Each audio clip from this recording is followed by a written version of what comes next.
गौस पाक लिखते हैं कि अगर तुमने नमाज छोड़ दी, नमाज नहीं पढ़ी, तो तुम अपने आप को, हदीस पाक का मफहूम है, 12 मुसीबतों के लिए तैयार कर लो कि तुम 12 मुसीबतों में गिरफ्तार किए जाओगे।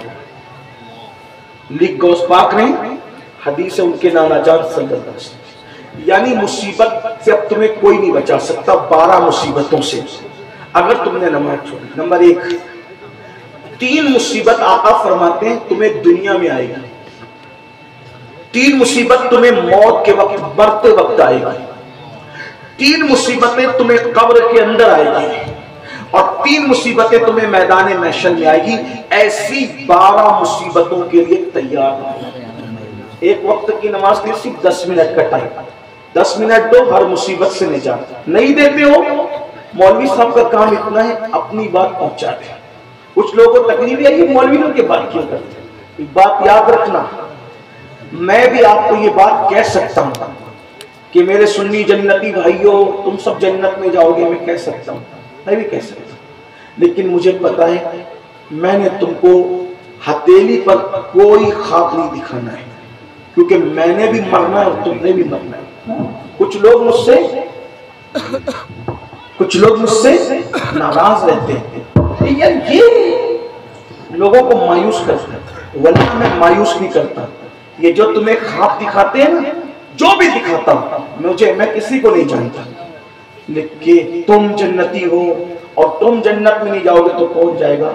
अपने आप से पूछो जरा, तुम्हें गुस्ल करना भी नहीं आता, अब उसके बाद भी तुम्हें कोई एक फटीचर जिसके पास करोड़ों का कर्जा हो, अगर कोई उसको आके चने के झाड़ पे चढ़ा कि तुम तो बादशाह हो सांवर के, तो उस बेवकूफ को इतना तो सोचना चाहिए कि करोड़ों का कर्जा चढ़ गया, खाने के बांधे पड़े हुए, मैं कैसे बादशाह हो सकता है? और फूल मैं तो बादशाह हूं। सोच तो सही ना मेरे भाई, तुझे पहला कलमा का तर्जुमा नहीं याद है और फिर तुझे ये कहा जाता है कि तू जन्नती, तो तू नारे लगाता है। मैं ये नहीं कह रहा हूं कि तुम जहन्नमी हो, मेरी बात का मफहूम है, मुखालिफ लोग मुराद देते हैं, लेकिन ये कहता हूं जब अल्लाह के रसूल सल्लल्लाहु अलैहि वसल्लम ने ये कह दिया, मजमऊ सवाइद की रिवायत है कि जो अपने आप को कतई और यकीनी जन्नती समझे, मैं मोहम्मद ऐलान करता हूं कि वो जहन्नम में जाएगा। पहला कलेमा याद नहीं, गुस्ल का तरीका याद नहीं, कुरान की एक सूरत भी सही नहीं पढ़ सकते, और फिर कोई आकर के कहता है कि तुम तो जन्नती हो तो तुम फूलते हो। कब तक फूलोगे? स्टेज वालों की मर्जी से तुम्हें जन्नत मिलेगी या मेरे कहने से मिल जाएगी? तो शायर लोग के तुम्हें जन्नत बांटने से मिलेगी, नाजिम लोग के जन्नत बांटने से मिलेगी, मेरे कहने से चलेगी? जन्नत तो अल्लाह का फैसला है मेरे भाई। बहुत से ऐसे लोग हैं जिनकी यहां बहुत कुछ चलती है, लेकिन तुम वहां उनको जहन्नम में देखोगे, अपनी तरफ से नहीं देखो। कुरान कह रहा है ज़ुक इन्नका अंतल अज़ीज़ुल करीम। अल्लाह जब उनको जहन्नम में, कुरान से बात करो, ये इल्म वाले उलमा बैठे हैं, उसमें वफाज भी होंगे। अल्लाह क्या फरमा रहा है? ज़ुक, अल्लाह जब उनको जहन्नम में डालेगा, फरमाएगा चख ये अज़ाब। बहुत इज्जतदार बनता था ना दुनिया में, बहुत लोग तेरे हाथ चूमते थे, पैर चूमते थे, मुखय्यर कौम मिल्लत कहलाता था, सफेद कपड़े पहन करके लोगों के दरमियान सदारत करता। ज़ुक इन्नका अंतल अज़ीज़ुल, कुरान के चखी अज़ाब। बहुत से इज्जतदार जो तुम्हारे दरमियान इज्जतदार हैं, वो वहां पर जहन्नम के अज़ाब में, और बहुत से ऐसे जिनको तुम जलील समझते हो, वो रसूलुल्लाह के साथ जन्नत में। आप क्या समझते? आखिरत खेल तमाशा नहीं है। जब आखिरत याद आती थी, आखिरत, उम्मुल मोमिनीन सैयदा आयशा सिद्दीका, हम अपनी अम्मा जान सैयदा आयशा को जब याद करते दिमाग घूम जाता है। क्या वो खातून है? अम्मा आयशा सिद्दीका क्या खातून है जिसके बिस्तर पे कुरान उतरता है? दुनिया में कोई ऐसी औरत? बल्कि मैं तो जिम्मेदारी से ये कहूंगा कि बिस्तर आयशा रश के दूर है, रश के दूर, इसलिए कि दूर पे मूसा जाते हैं और दूर पे तौरात आती है। ए बिस्तर आयशा तेरी अस्मत को सलाम, यहाँ है। और यहाँ पर अल्लाह की किताब कुरान मुकद्दस आता है, जिसके बिस्तर पे कुरान नाजिल होता था। जब वो अम्मा आयशा आखिरत और जहन्नम का जिक्र सुनती, इतना रोती कि आंसू पोंछते पोंछते दुपट्टा भीग जाता और लोगों को दुपट्टा ऐसे निचोड़ना पड़ता जैसे धोने के बाद दुपट्टे निचोड़े जाते। और ये मेरी बहनें बैठी हुई हैं, ये कभी जुमा के दिन भी जोहर की नमाज नहीं पढ़ती, ये सीरियल देखती है, गीबत करती है, चुगली करती, जगहों में नाचती तक है बाज औरतें, और उनको ये घमंड है कि वो जन्नत में जाए। जिसके बिस्तर पे कुरान उतरता था वो रो रो का दुपट्टे आंसुओं से भिगो रही है। और जिन लोगों को कुछ भी पता नहीं, जन्नत बाप की जागीर है, जन्नत इतनी सस्ती है, बताओ तो सही। मासूम से लफ्ज़िशे पैगंबराना होती है तो अल्लाह हमारी इबरत के लिए उनको जन्नत से बाहर कर देता है। मासूम की लफ्ज़िशे पैगंबराना उन्हें जन्नत से बाहर करवा रही है। हालांकि इसमें करोड़ों हिकमतें, उसमें से एक हिकमत ये भी कि हमारे लिए इबरत है। और रात के 3-3 बजे तक ज़िना की पिक्चरें देखने वाले सोचते हैं कि मेरा पीर मुझे जन्नत में ले जाएगा। आप मुझे बताएं तो सही। मैं पीर साहब को कुछ नहीं कह रहा हूं, वो मेरी उनकी जुटियां मेरे सर खाता है, लेकिन आप तो देखें ना अपने आप को, क़यामत में पछताओगे और उस वक्त का पछताना तुम्हें काम नहीं देगा। ये जो उलमा रात दिन मेहनत करके ये हजारों का मजमा जमा करते हैं ना, इसलिए करते हैं कि हक बोल के तुम्हें ख्वाब से बेदार करे, सच्चाई बोलकर तुम्हारे दिलों पे दस्तक दे। मुसलमानों, तुम क्या समझ रहे हो अल्लाह के फैसले को? जिस दिन नबी का बेटा जहन्नम में जाएगा, सोचो ना, वो अल्लाह है। अल्लाह ना किसी की दादागिरी चलेगी ना बाबागिरी चलेगी, वो अल्लाह है। जब नबी के बेटे को जहन्नम में डालेगा केनान की शक्ल में, केनान जहन्नम में जाएगा ना, मैं आपका ठिकाना क्या होगा मेरे भाई? उस दिन का सोचो, जिस दिन नबी की बीवी जहन्नम में जाएगी, नूह अलैहिस्सलाम की एक बीवी की शक्ल में, लूत अलैहिस्सलाम की एक बीवी की शक्ल में, हमारा क्या बनेगा? ये मेरी बहनें कहाँ हैं? आप कहाँ हो? अल्लाह की तरफ आओ। अल्लाह के रसूल सल्लल्लाहु अलैहि वसल्लम ने अपने खानदान के लोगों से कहा था, अमल करना, अमल करना, अमल कर, ईमान की बात में अमल करना, अमल करना। फरमाया ऐसा ना हो कि लोग अमल लेकर आए और तुम सिर्फ नसब लेकर आओ। आका ने फरमाया जिनको अमल ने पीछे कर दिया उनको नसब कभी आगे नहीं कर सकते। किसी मुफक्किर का बहुत बड़ा कौल है, जहां नसब पे जोर है वहां अमल कमजोर है, जहां नसब पे जोर है वहां अमल कमजोर है। वरना देखो जो वाकई आला नसब थे वो आला अमल भी थे, क्योंकि वो नसब पे घमंड नहीं करते थे। वो अगर उनको नाश था तो अल्लाह की रहमतों पर नाश था। निस्बतें यकीनन काम आती है, मैं निस्बतों का मुनकिर नहीं हूं। जो निस्बतों का मुनकिर है वो जालिम है, जाबिर है। लेकिन अगर जलसों में ये कहा जा रहा है कि तुम जन्नती, हाँ मैं भी कहता हूं, उम्मीद है कि हम जन्नती हैं, उम्मीद, लेकिन खौफ भी है, खौफ भी है कि अगर अल्लाह का फैसला हो जाए, कोई नहीं बचा सकता, कोई नहीं बचा सकता। अगर अल्लाह का फैसला हो जाए, अल्लाह का फैसला हो जाए, तो अल्लाह इतना गयूर है कि नबी को भी फिर अपने सगे बेटे को कश्ती के अंदर लेने नहीं देता। कुरान की तफसीर उठा के ये मंजिल है, गफलत में मत पड़ो। शैतान ने हमें अगवा कर लिया, अल्लाह की रहमत कहीं आपको धोखे में न डाल। वो रहमत वाला है तो वो गैरत वाला भी। कुरान की तफसीर उठा के कहा जन्नत, कहा कश्ती। जन्नत और कश्ती में कितना फर्क है? कश्ती में सिर्फ समझाने के लिए करूं, अल्लाह की बेअदबी की नियत कैसे हो सकती है? मैं फिक्र रजा का पहरेदार हूं आपके दरमियान।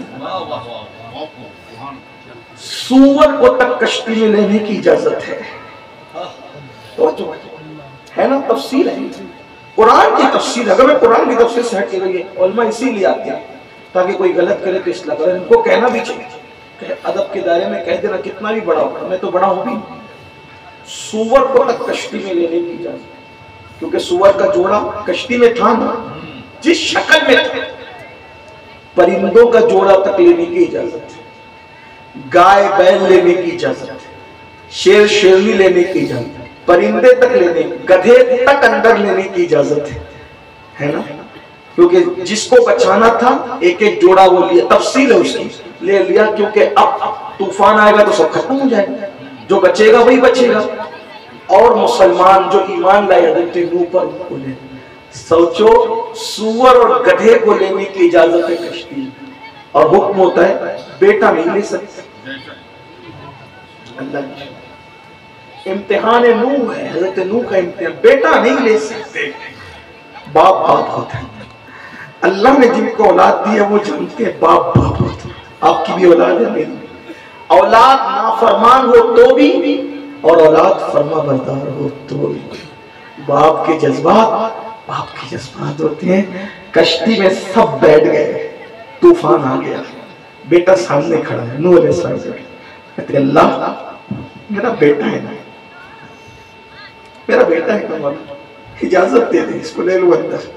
अल्लाह ने कहा नहीं, मेरा हुक्म है, सिर्फ मोमिन आ सकता है तेरी कश्ती। ये मोमिन नहीं है नूह, ये मोमिन नहीं है, मुसलमान। तेरा बेटा है तो क्या होता है, मोमिन नहीं है, मुसलमान नहीं, तुम इसको कश्ती में नहीं ले।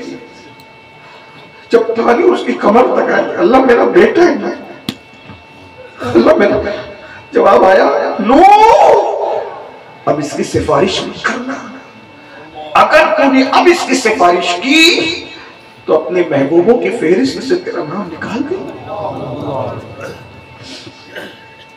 अल्लाह है, ओके। ये दुनिया में उसने मोहलत दी, अल्लज़ी खलक़ल मौत वल हयात लियब्लुवकुम अय्युकुम अहसनु अमला। हमने तुम्हें आजमाया कि थोड़ी सी जिंदगी पाके तुम करते क्या, अच्छा अमल करते क्यों। वहां कोई दादागिरी बाबागिरी नहीं चलेगी। जो बेफिक्र बैठे हो ना, ये जन्नत में ले जाएगा, वो जन्नत में ले जाएगा, मेरे भाइयों, इल्ला बिइज़्नी। हमारा अकीदा है। लोग सुन्नियों पे इल्जाम लगाते हैं कि शफाअत का अकीदा यूं रखते नहीं, हम कहते हैं इल्ला बिइज़्नी, कोई शफाअत नहीं कर सकता मगर सिर्फ वो जिसको अल्लाह इज़्न दे। हज़रत इब्राहिम अलैहिस्सलाम का सगा चचा आज़र जहन्नम में जा रहा होगा, और किस शक्ल में, बिच्छू की शक्ल। अल्लाह उसको बिच्छू बनाकर जहन्नम में।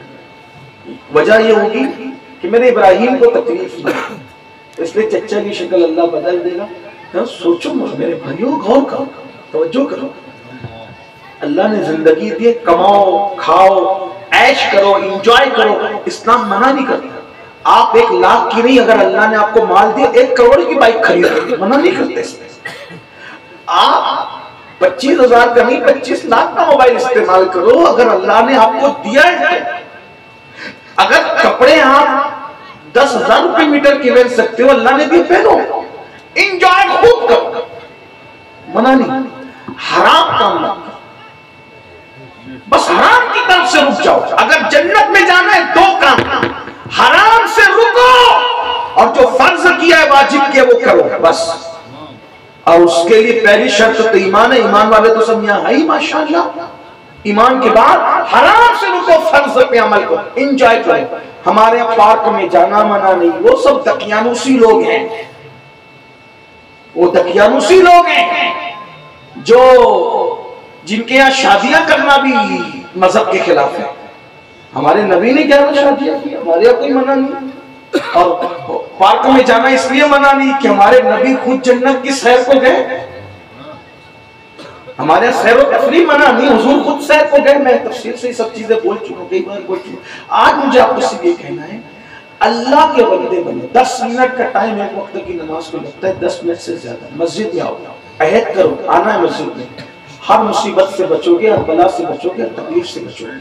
और अगर नहीं किया तो वो हदीस जो आखिरी में पढ़ रहा था, देखिए अल्लाह के रसूल का फरमान है, गौस पाक लिख रहे हैं, 3 मुसीबतें दुनिया में, 3 मरते वक्त है, 3 कब्र में, 3 मैदान महशर। वो 12 सुन लो, जल्दी जल्दी पढ़ो। नंबर 1 पहली मुसीबत, अल्लाह के रसूल फरमाते हैं अगर तुमने नमाज छोड़ दी तो अल्लाह सबसे पहले तुम्हारी रोजी से बरकत उठा ले। बरकत नहीं आनी। लोग कुछ ये सोचते हैं कि यार हम नमाज पूरी जिंदगी नहीं पढ़ते, ना मेरे दादा पढ़ते ना परदादा, हम लोग तो करोड़पति है। याद रखना, एक बात गौर से सुनना, कसरत अलग है, बरकत अलग है। अगर आप करोड़पति है तो आपके पास कसरत है, बरकत नहीं है। तो अब बात समझ आई, कसरत और बरकत में क्या फर्क है? कुत्ते के बच्चे दर्जनों पैदा होते हैं, कसरत है, बरकत नहीं है।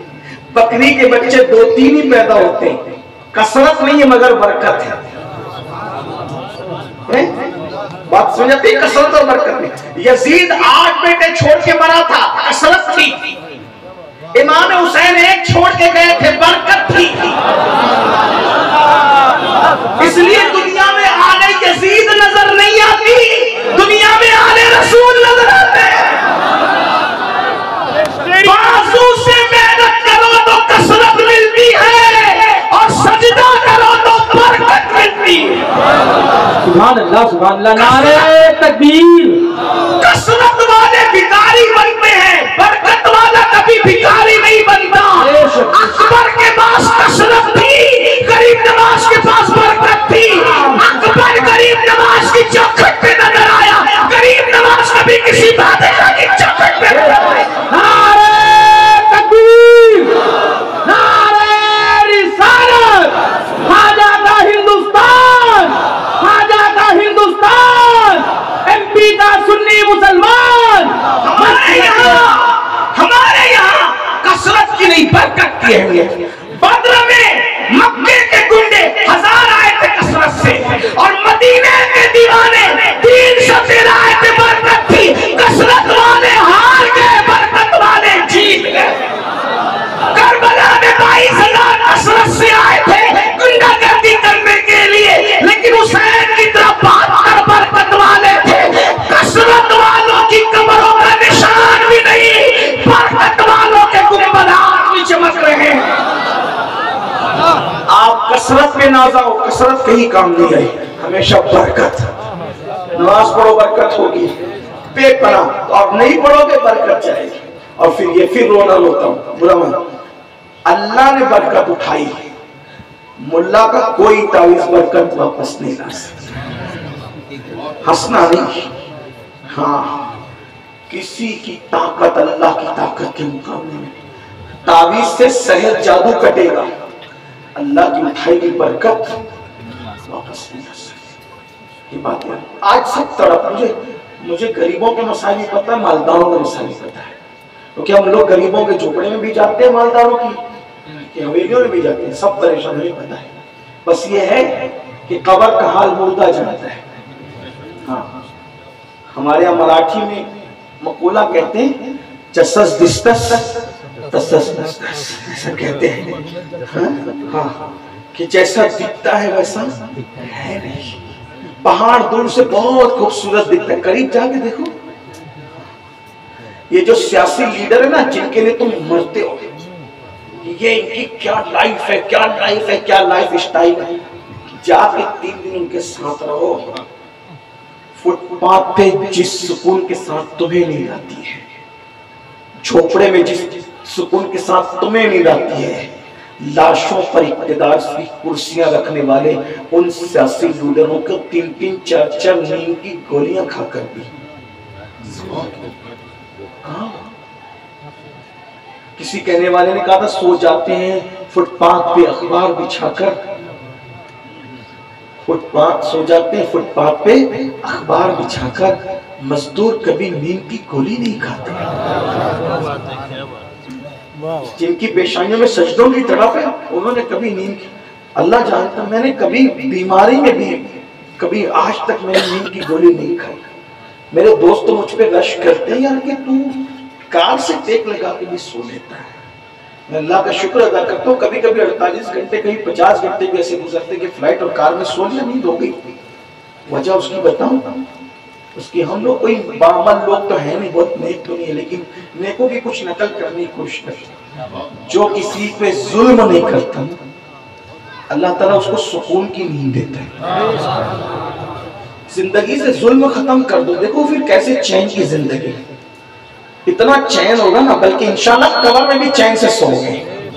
हाँ तो पहली चीज क्या तूल होती है बात। नंबर 1 रोजे से बरकत। मैं बात आगे बढ़ाऊं खत्म। आपका मुझे ख्याल है सर्दी के मौसम में आदमी बैठना चाहता भी है तो नहीं बैठ पाता, क्योंकि उसके तवे कुछ तकाजे होते हैं। बूढ़े बूढ़े हजरत इस्तेजा है वगैरह, घंटों आदमी नहीं बैठ सकता ना सर्दी में बात। लेकिन मैं जल्दी जल्दी से बात करता हूँ।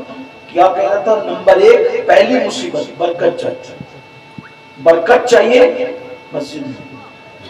नंबर 2 उसकी उम्र से भी अल्लाह बरकत उठा लेता है। अब देखो आपके दादा परदादा लकड़ दादा उनकी जिंदगियां घर वालों से पूछो, 90 साल में टाइट फिट रहते थे, 80 साल में भी बड़े मियां को चश्मा नहीं लगता। अभी तो 40 का हुआ तो बुढ़ा दिखता है। यानी हर बुढ़ा दिखने वाला गुनहगार नहीं होता, लेकिन माहौल ये बना है। कुर्सी पर आ गए, व्हील चेयर पर आ गए। मेरे भाइयों हमारे बुजुर्गों ने 100 साल की उम्र में जंग की है। हुजूर अलैहिस्सलात व तस्लीम की आखिरी जो जंग है, जाहिरी आखिरी जंग, जाहिर जंगे हुनैन में हुजूर अलैहिस्सलाम अपने दुलदुल पे सबसे आगे थे, सबसे आगे। और फरमाते हैं कि मैं झूठा नबी नहीं हूं, अना नबीउल्लाह कज़िब, अना अब्दुल मुत्तलिब, कि मैं झूठा नबी नहीं बल्कि सच्चा नबी हूं, और मैं अब्दुल मुत्तलिब का शहजादा हूं। हुजूर सबसे आगे थे।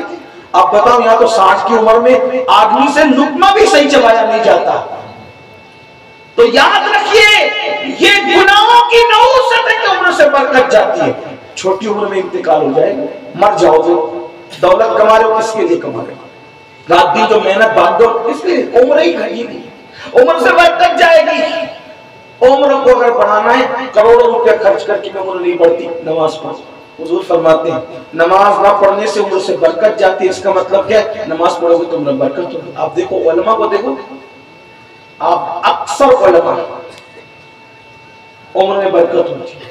अब आप सोचेंगे कोई 40 साल में कोई आलिम साहब चले गए तो वो भी बरकत थी, इसलिए किसकी उम्र अल्लाह ने कितनी लिखी है तुम्हें थोड़ी पता है। और उम्र बढ़ती है। हदीस पाक का मफहूम है, एक शख्स था, उम्र देखो नेकियों से उम्र बढ़ती है। एक शख्स था, उसकी उम्र सिर्फ 3 दिन रहेगी। कितनी? 3 दिन। उसने अपना माल सदका कर दिया, अल्लाह ने उसकी उम्र 30 साल बढ़ा दी सदके की वजह से। बल्कि वो बड़ा मशहूर एक वाकया है, मफहूम है, मैं मफहूम पेश करता हूँ। हजरत सैयदना सुलेमान अलैहिस्सलाम के पास एक शख्स आता जाता है।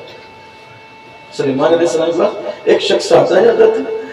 वो बंदा आया और आकर कहने लगा हजरत मेरी उम्र कितनी? हजरत ने फरमाया तेरी उम्र जो है वो 1 साल रह गई है बस। वो अब क्या करूँगा? जा जा शादी कर ले। तो गया शादी कर ली। 1 साल के बाद जब वो मरा नहीं तो आया, हजरत आपने तो कहा था कि 1 साल के बाद मैं मर जाऊंगा, तेरी उम्र खत्म हो जाएगी, 1 ही साल है तेरी। तो आपने कहा तू जिंदा है? कहा।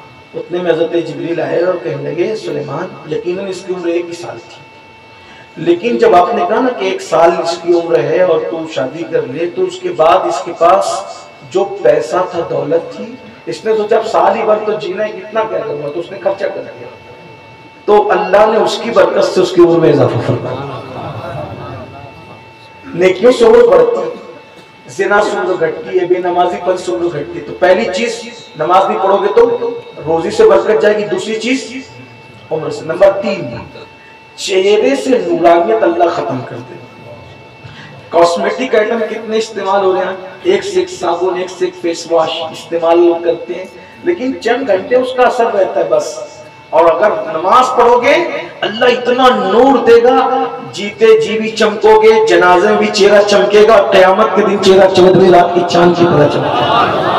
ये 3 मुसीबतें दुनिया की है। नंबर 1 रोजी से बरकत जाएगी, नंबर 2 उम्र से बरकत जाएगी, नंबर 3 चेहरे से स्वालिहीन का नूर उठाया जाएगा। अब दूसरी मुसीबत, 3 मुसीबतें मरते वक्त।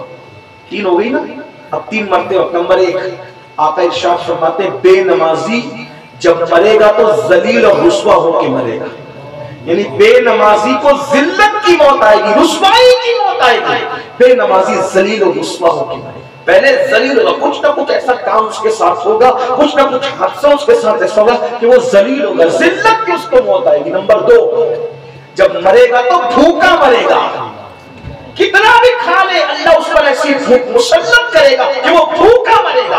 और नंबर 3, तीसरी मुसीबत, अल्लाह उस पर इतनी प्यास मुसल्लत करेगा, उसको इतना प्यासा कर दिया जाएगा कि बुजुर्गान दीन फरमाते हैं अगर 7 समुंदरों का पानी भी उसके मुंह में निचोड़ दिया जाए तो भी उसकी प्यास नहीं बुझा नहीं सकती। जलील मरेगा, भूखा मरेगा, प्यासा। 10 मिनट का टाइम मेरे भाई, सिर्फ 10 मिनट। व्हाट्सएप खोल के बैठ दो, घंटों लग जाए। कोई दोस्त तो मिलने आता है, घंटों लग जाए। सिर्फ अल्लाह के 10 मिनट निकाल लो, इतनी बड़ी जिल्लत की मौत से बचोगे, भूख प्यास की मौत से बचोगे, सुकून की मौत मरोगे इंशाअल्लाह, नफ्स मुतमइन्ना के साथ। फिर आका फरमाते 3 मुसीबत कब्र में आएगी। 6 हो गई ना, अब 3 मुसीबत कब्र में। नंबर 1, अल्लाह ताला उसकी कब्र जब उसको चारों तरफ से दबाएगी, कब्र दबाएगी, खूबसूरत गोरे गोरे हाथ आपस में मिला के फरमाया उंगलियां कि दोनों तरफ उसकी पिछलियां ऐसे एक दूसरे में घुस जाएगी। अल्लाह अकबर, सच्चे नबी का फरमान है। क्या जाता था, सिर्फ 10 मिनट में खाने, 10 मिनट मांगे थे, 10 मिनट। 5 वक्त की नमाज को 50 मिनट लगते हैं, 24 घंटे में सिर्फ 50 मिनट देना है बस। कितनी मुसीबत से बचना। फरमाया उसकी दोनों तरफ की पिछलियां आपस में एक दूसरे से मिल जाएगी। और फिर फरमाया हाय हाय हाय अल्लाह उस पर एक अज़दहा मुसल्लत करेगा, सांप जिसकी लंबाई 70 साल की मुसाफत है और वो पुख्ती ऊंट की तरह मोटा है। और उस सांप का नाम भी गैबदा नबी ने बताया, फरमाया उसका नाम है शुजाउल अक़रा। और आका फरमाते उसकी आंखों से आग निकलती है और उसके नाखून लोहे के हैं, और जब वो किसी को डसेगा तो वो जमीन में धसेगा और उसका जहर 1000 साल तक के उसके जिस्म में घूमता है एक बार डसने से। और आका फरमाते हैं वो कब तक कितना डसेगा, फरमाया अगर फजर नहीं पड़ा था तो जोहर तक, जोहर नहीं पड़ा था तो असर तक, असर नहीं पड़ा था तो मगरिब तक, मगरिब नहीं पड़ा था तो इशा तक, इशा नहीं पड़ा था फजर तक। फरमाया ये डसने का सिलसिला कयामत तक जारी रहेगा। ला इलाहा इल्लल्लाह, नसअलुल्लाह आफ़ा व आफ़िया, नसअलुल्लाह आफ़ा व आफ़िया। अल्लाह ताला से आफ़ा आफ़ियत का सवाल करते, नसअलुल्लाह आफ़ा व आफ़िया। अल्लाह हम तुझसे आफ़ियत का सवाल करते, नऊज़ बिल्लाह, नऊज़ बिल्लाह। अल्लाहुम्मा अजिरना मिनन नार, अल्लाहुम्मा अजिरना मिनन नार।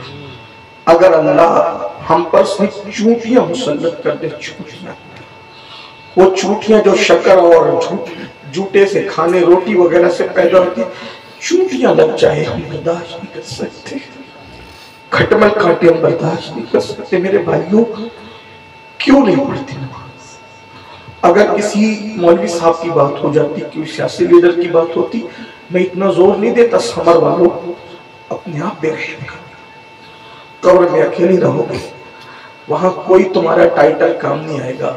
तुम गोरे थे, डिग्री थी, तुम मालदार थे, तुम ये थे, कुछ नहीं। अल्लाह के रसूल फरमाते फजर नहीं पड़ा जोहर तक, जोहर नहीं पड़ा असर नहीं पड़ा इशा तक, वो डसेगा। और कब तक? क़यामत तक, क़यामत तक डसेगा। हाय हाय, कब्र में क्या हाल होगा। दुनिया में अल्लाह ने जिंदगी दी, आज तौबा कर लो, आज सिर्फ 10 मिनट, एक 10 मिनट निकालोगे, कितनी बड़ी मुसीबत, कितनी मुसीबतों से बचो, कितनी बरकतें मिलेगी।